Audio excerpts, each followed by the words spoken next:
प्रियजन हो, येशूच्या नावाने तुम्हाला शुभेच्छा. कसे आहात?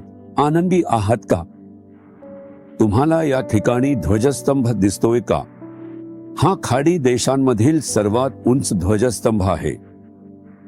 ओमान सरकारने तो मस्कत शहरात उभारला आहे. त्याच्या सभोवती त्यांनी एक सुंदर बागही तयार केली आहे. ते पाहायला खूपच सुंदर आहे. दुसऱ्या बाजूला एक मोठा मुख्य रस्ता आहे. आपण तिथे नेहमीच गाड्या चालताना पाहू शकतो. हे एक सुंदर शहर आहे, मस्कत शहर. मला हे शहर खूप आवडते. इथे फेरफटका मारायला खूप छान वाटेल. हे एक सुंदर शहर आहे. देवाने जगातील प्रत्येक ठिकाणी वेगळीच सुंदरता ठेवली आहे. प्रत्येक देशात सुंदर ठिकाणे तुम्ही पाहू शकता. प्रभू त्यांना सुंदर बनवण्यासाठी शहाणपण आणि कृपाही देतो. देवाने दिलेल्या ज्ञानाने आपल्याला आपले घर आणि इतर ठिकाणे सुशोभित करावी लागतील. ते पाहण्यास आनंददायी असले पाहिजे. ते स्वच्छ, छान आणि नीटनेटके देखील असले पाहिजे. तुम्ही काही झाडे लावू शकता आणि ते सुशोभित करू शकता. देवाने आपल्याला बुद्धी आणि शक्ती दिली आहे. आपण ते केलेच पाहिजे. आज परमेश्वर तुम्हाला कोणता शब्द देतो? यशाया अध्याय 51 वचन 22. पहा, जोकांडे देणारा प्याला तुझ्या हातातून मी काढून घेतो. परमेश्वर असे म्हणतो. तुम्ही एखाद्या समस्येबद्दल थरथरत आहात. तुम्ही म्हणता, माझा मन थरथरत आहे आणि मला काय करावे हे कळत नाही. मी त्याचा विचार जरी केला तरी मी खूप गोंधळून जातो. हृदयात थरथर आहे, शांती नाही.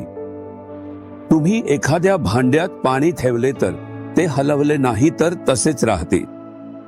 पण जर तुम्ही त्यात दगड टाकलात तर ते थरथरू लागेल. जर तुम्ही ते हलवले तर ते थरथरणार नाही का? तुमचे हृदय असेच आहे का? तुम्ही म्हणता का, या समस्येमुळे आणि त्या संघर्षामुळे माझे हृदय थरथरत आहे?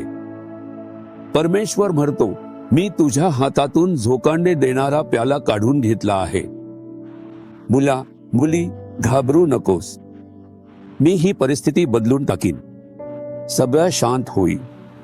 नक्कीच शांती येईल. आणि मग ही थरथर आणि गोंधळ निघून जाईल. परमेश्वर तुला शांती देईल. याच कारणासाठी तो क्रूसावर गेला.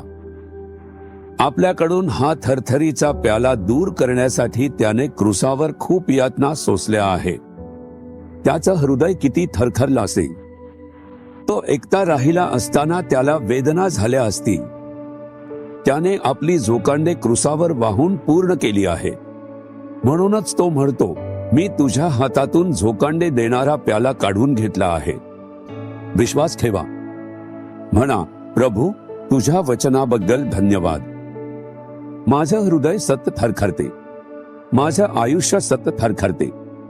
तू जसं वचन दिलं आहेस तसंच माझ्या हातातून हा थरथरीचा प्याला काढून घे. माझं हृदय शांत कर.